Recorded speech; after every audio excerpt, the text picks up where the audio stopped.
तो यहाँ की जो परिस्थितियां हैं, यहाँ के जो हालात हैं बहुत गंभीर हैं। यहाँ के लोग किसान ज़्यादातर 70% लोग किसानी पर निर्भर हैं जी। उसके बावजूद यहाँ पर जो सबसे बड़ी समस्या है वो है वीड़ा।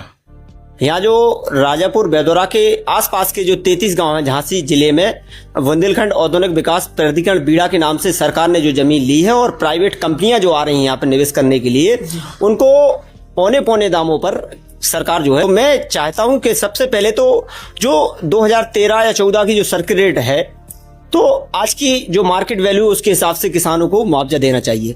क्योंकि आज की जो परिस्थितियां, आज के जो हालात हैं, तो जमीन कम है, लोग बढ़ते जा रहे हैं। आबादी 75 साल पुरानी लगाई सरकार ने, तो जब आबादी 75 साल पुरानी आप दिखाओगे आज के हालात क्या है और 75 साल पुराने हालात क्या थे, तो आने वाली जो पीढ़ी है वो क्या करेगी। अगर आप उद्योगपतियों का विकास करना चाहते हो तो मेरा मानना है कि किसान का भी हित होना चाहिए उसमें। ये नहीं है सिर्फ उद्योगपतियों का हित हो, आने वाले समय में आने वाली जो पीढ़ी है वो अन्ना जानवर, अन्ना पशु जैसी सड़कों पर फिरे, ऐसी बदतर हालात होने वाले हैं, ऐसा मुझे लगता है।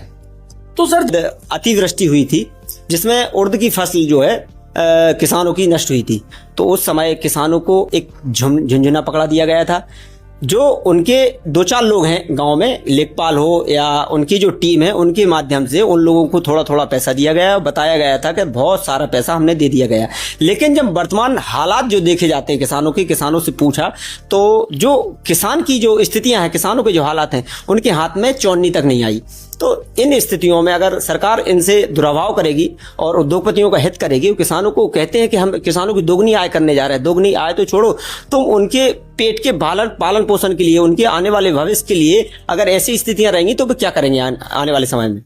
तो सर, जैसे कि आपने बताया कि जो 30-32 गांव आपके वार्ड नंबर 10 में आते हैं और आपकी टीम बराबर सक्रिय है उन गांव में, तो उन 30-32 गांव में वर्तमान में क्या स्थिति बनी हुई है कि आप यहाँ पर चुनाव लड़ने आ रहे हैं, उन किसानों की पीड़ा, उन किसानों का दर्द समझिए, जिन किसानों की आंखों में आंसू हैं, उनके जो नन्हे मुन्ने बच्चे हैं। अभी राजापुर गांव ले लो या पूरे उत्तर प्रदेश में जैसा कि स्कूल बंद हुए हैं, शिक्षा के, स्वास्थ्य के बारे में बहुत बुरी स्थिति है। अगर हम जब तक किसान को आगे नहीं बढ़ाएंगे, देश हमारा आगे नहीं बढ़ेगा, क्योंकि देश की खुशहाली का रास्ता खेत और खलियान से होकर गुजरता है।